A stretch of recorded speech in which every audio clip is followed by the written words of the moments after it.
সাকিব অত্যন্ত একজন সরল সোজা একজন মানুষ।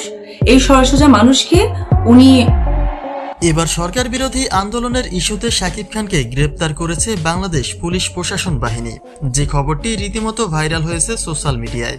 আর ন্যায়ের পক্ষে কথা বলা কিং খানকে গ্রেপ্তার করায় চরমভাবেই ক্ষিপ্ত হয়েছেন অপু বিশ্বাস। ঠিক এমনই কিছু আলোচনায় তোলপাড় সামাজিক যোগাযোগ মাধ্যমগুলি। তো চলুন জেনে নেওয়া যাক কি এমন ঘটনার কারণে গ্রেপ্তার হলেন শাকিব খান, আর কেনই বা সরকারের বিরুদ্ধে নামলেন অপু বিশ্বাস। এক কোটা আন্দোলন ইস্যুতে বিক্ষোভ মিছিলে উত্তাল গোটা বাংলাদেশ।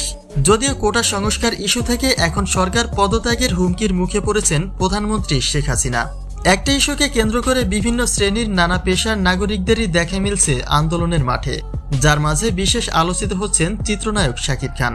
বেশ কয়েকদিন যাবৎ সরকার বিরোধী আন্দোলনে বেশ চর্চায় রয়েছে তার এই শাকিব নামটি, কিন্তু তার মাঝে হঠাৎ করেই গ্রেপ্তার হয়ে বসলেন চিত্রনায়ক শাকিব খান, যেটা আসলেই কোনো শিল্পীর জন্য কাম্য নয়।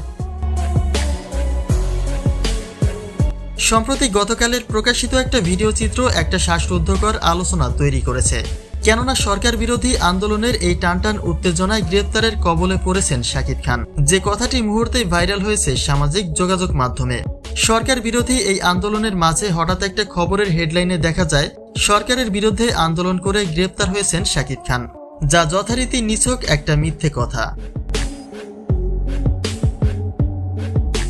শাকিবের গ্রেপ্তারের বিষয়টি তুমুলভাবেই আলোচনা তৈরি করেছে সোশ্যাল মিডিয়ায়, এবং তার সঙ্গে এমনটা শোনা যায় যে শাকিবের এই গ্রেপ্তারের খবরে সরকারের প্রতি ক্ষিপ্ত হয়েছেন অপু বিশ্বাস। অথচ খোঁজ নিয়ে জানা যায় শাকিব খান এখনও রয়েছেন দুবাইয়ে। আর অন্যদিকে অপু বিশ্বাসের তো প্রশ্নই আসে না। তাই সকলের প্রতি অনুরোধ থাকবে, না জেনে বুঝে কারো বাজে প্রচারণা করবেন না। ধন্যবাদ।